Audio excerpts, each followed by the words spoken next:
The first three slides just have information that you can read.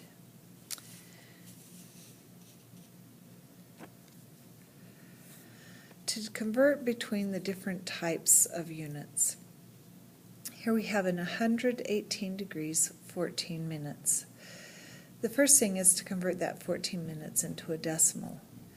We do this by dividing the 14 by 60. When you do that on your calculator,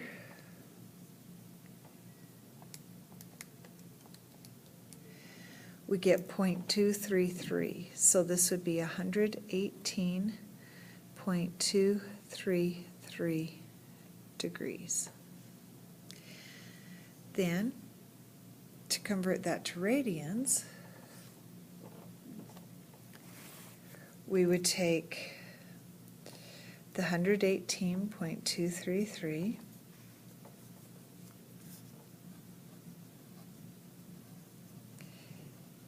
and multiply, that's in degrees, so we're going to multiply by the unit multiplier of pi radians over 180 degrees.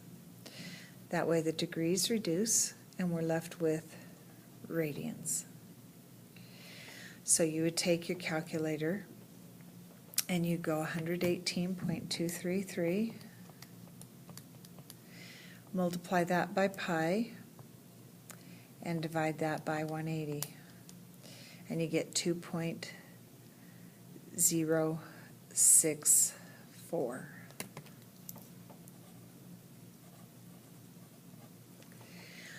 To take the 63 degrees and turn it into degrees, minutes, and seconds, since there's no decimal there, it would just be 63 degrees. To convert it into radians, you would take your 63 degrees and you would multiply that by pi over 180 degrees. The degrees reduce and leave you with radians. And we want to answer in terms of pi when we can. And this is a situation where we can do that. So that would be 63 over 180. I'll put it down here. So that would be 63 over 180 multiplied by pi. We can then reduce the 63 over 180 to lowest terms.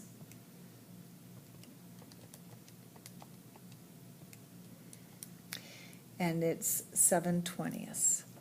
So this becomes 7 pi 20ths.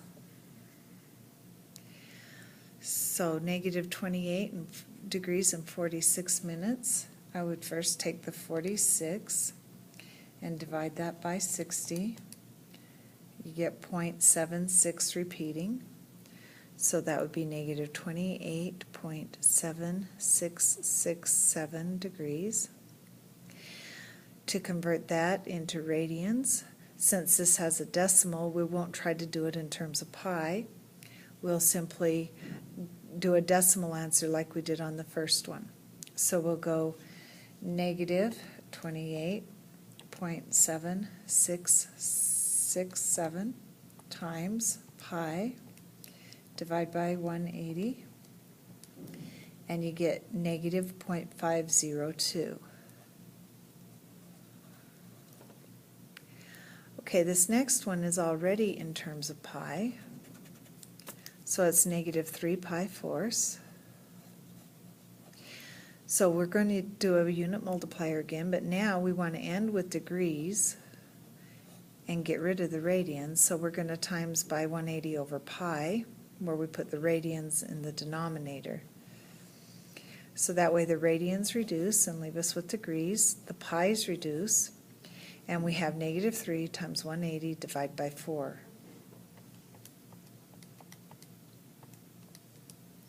Giving us negative 135 degrees. Because there aren't any decimals, the degrees, minutes, and seconds would also be negative 135.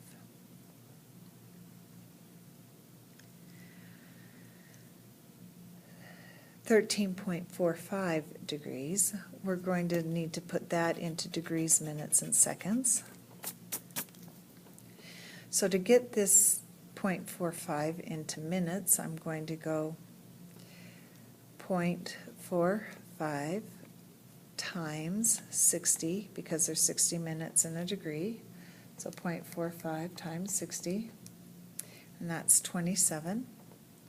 So this would be 13 degrees, 27 minutes. To convert that into radians, I'm going to need to multiply that, 13.45, multiply that by pi over 180. The degrees reduce and leave us with radians. I want to try to do this in terms of pi, so what I'm going to do is take the 13.45 I'm going to divide that by 180. I'm going to have the calculator give it to me as a fraction. And the answer is 269 over 3,600.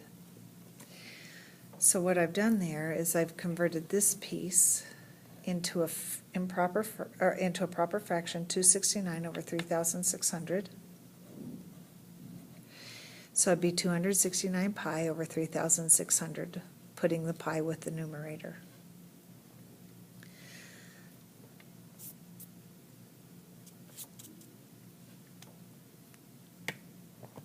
Okay, we'll go to the next slide and leave the 9 pi fifths for you.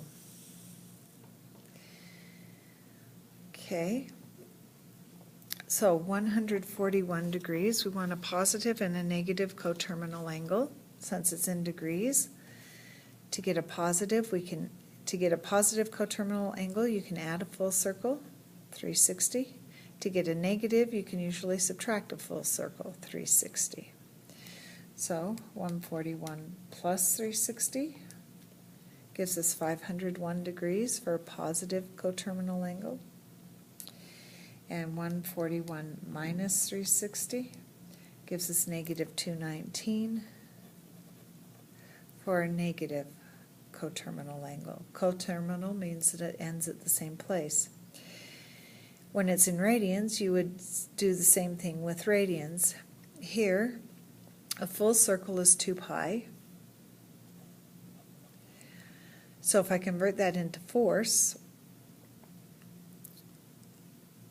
that would be 8 pi force. So if I add 8 pi force to 11 pi force, to 3 pi force, I get 11 pi force for a coterminal angle. And if I subtract 8 pi force from 3 pi force, I get negative 5 pi force for a coterminal angle. On the negative 17 pi force, you'll notice that if you add a circle to that, if you add 8 pi force, because again we're working with force, so a whole circle would still be 8 pi force, that would still be negative 9 pi force. That's still negative. So if I add another 8 pi force, that'd be negative pi force. Still negative. But if I add another 8 pi force, I get 7 pi force. So there I have one positive and one negative coterminal angle.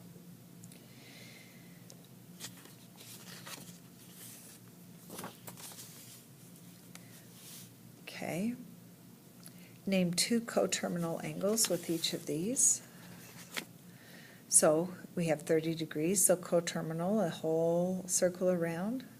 So 360 plus 30 is 390. Or I can go back the other way. So 360 take away 30 would be negative 330 degrees, or 30 take away 360, just like we did on the other slide. Here I have negative 150, or negative 5 pi 6. I'll do this one with the radian measure.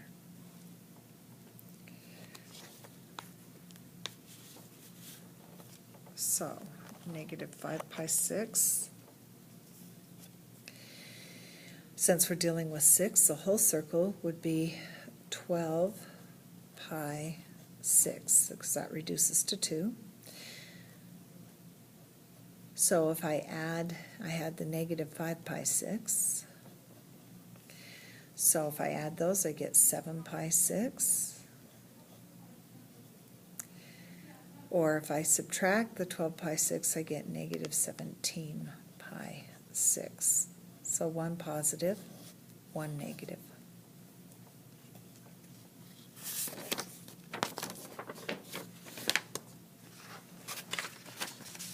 Okay. A reference angle is always between 0 and 90 degrees, or between 0 and pi halves radians. So it's always going to be from the terminal side the shortest possible route to the x-axis. So it's going to be this small angle here for our angle theta. This is a theta, this is an alpha. These are Greek letters used to indicate angles. So our reference angle for 7 pi 8ths, the first thing you would do is make yourself a sketch, keeping in mind that 7/8, remember pi is from here to here, so 7/8 of that would be about right there. So that would be 7 pi 8ths. So 1 more eighth would make it all the way to pi. So this piece right here is pi 8ths. And that is the shortest path from the terminal side to the x-axis, so that becomes our reference angle, pi 8ths. Okay, for the 425 degrees, so we have 360 to there, and then 425 minus 360 is another 65, so 65 degrees, so about right there, to go 425 degrees around. The terminal angle, again, is the shortest path, the shortest angle from, or the smallest angle from the terminal side to the x-axis. So it's this angle right here, and that angle is 65 degrees. So coterminal to 425 is 65 degrees. I meant a reference angle for 425 is 65 degrees. Reference angle for 7 pi 8ths is pi 8ths. So last example, a reference angle for 7.8 radians. So a whole circle is 2 pi radians, which is approximately equal to 6.28. So this is more than a whole circle. So it's coming around the circle like this, and now we have to figure out how far it goes. So if I go 7.8 minus the whole circle, 6.28,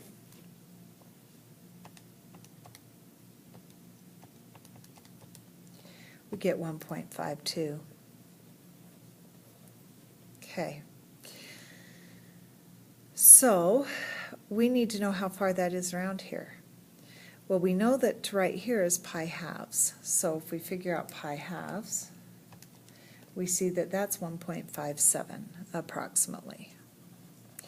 We're at 1.52, so it's going to be a little bit before there, so it's right there. Well, from there to there is then your 1.52 radians. So the reference angle for 7.8 radians is 1.52 radians.